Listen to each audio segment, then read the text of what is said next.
కూటమిగా ఏర్పడి ముగ్గురు ఫోటోలు పెట్టి కింద చంద్రబాబు నాయుడు గారి సంతకం కూడా కనిపిస్తుంది. ముఖ్యమైన అంశాలు అనంటూ ఈ పాంఫ్లెట్ 2014 ఎన్నికలకు ముందు ప్రతి ఇంటికి పంపించారు. ఈ పాంఫ్లెట్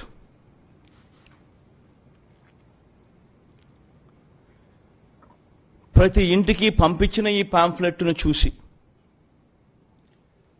వీళ్ళిచ్చిన టీవీలలో వీళ్ళిచ్చిన అడ్వర్టైజ్మెంట్లను చూసి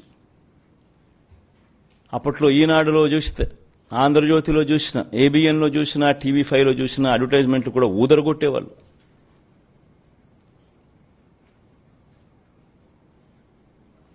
ఒక చెయ్యి ఒక తల్లి చేతిలో, ఒక తల్లి మెడలో మంగళసూత్రం ఒక చెయ్యి లాగేస్తూ ఉంటుంది. వెంటనే ఇంకొక చెయ్యి వచ్చి అడ్డుకుంటుంది. బాబు వస్తున్నాడు, బ్యాంకుల్లో పెట్టిన బంగారం ఇంటికి వస్తుంది అని అడ్వర్టైజ్మెంట్.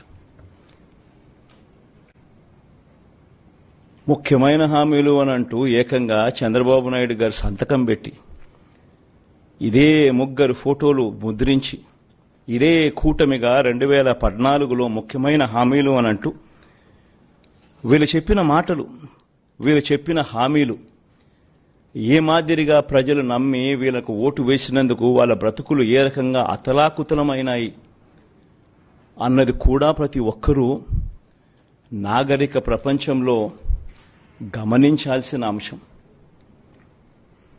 ఎందుకనంటే ఒక రాజకీయ నాయకుడు ఒక రాజకీయ పార్టీని నమ్మి ప్రజలు ఓట్లేస్తారు. వాళ్ళు చెప్పే ఈ మేనిఫెస్టోను చూసి ప్రజలు ఓట్లేస్తారు. వేసిన తర్వాత అది ఇంప్లిమెంట్ కాకపోతే వాళ్ళ బ్రతుకులు ఏమవుతాయని కనీసపు ఆలోచనలు కూడా లేకుండా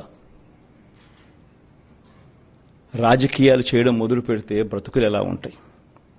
ఇందులో చెప్పిన ముఖ్యమైన అంశాలు, రైతుల రుణమాఫీపై మొదటి సంతకం చేస్తానన్నారు. మరి 87,612 కోట్ల రూపాయలు రుణమాఫీ అయిందా?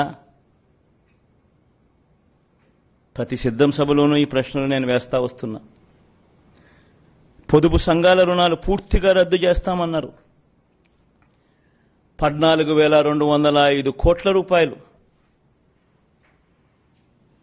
డ్వాక్రా సంఘాలకు, పొదుపు సంఘాలకు రుణాలు మాఫీ చేస్తామన్న సొమ్ము ఒక్క రూపాయైనా మాఫీ చేశారా? ఇంకా ముందుకు పోతే వీళ్ళ ముఖ్యమైన హామీలంటూ ఇంకా ముందుకు పోతే ఆడబిడ్డ పుట్టిన వెంటనే మహాలక్ష్మి పథకం కింద 25,000 రూపాయలు బ్యాంకులో డిపాజిట్ చేస్తామన్నారు. 25,000 కదా దేవుడెరుగు, ఒక్క రూపాయి అయినా డిపాజిట్ చేశారా? ఇంకా ముందుకు పోతే ముఖ్యమైన హామీలు ఇవన్నీ.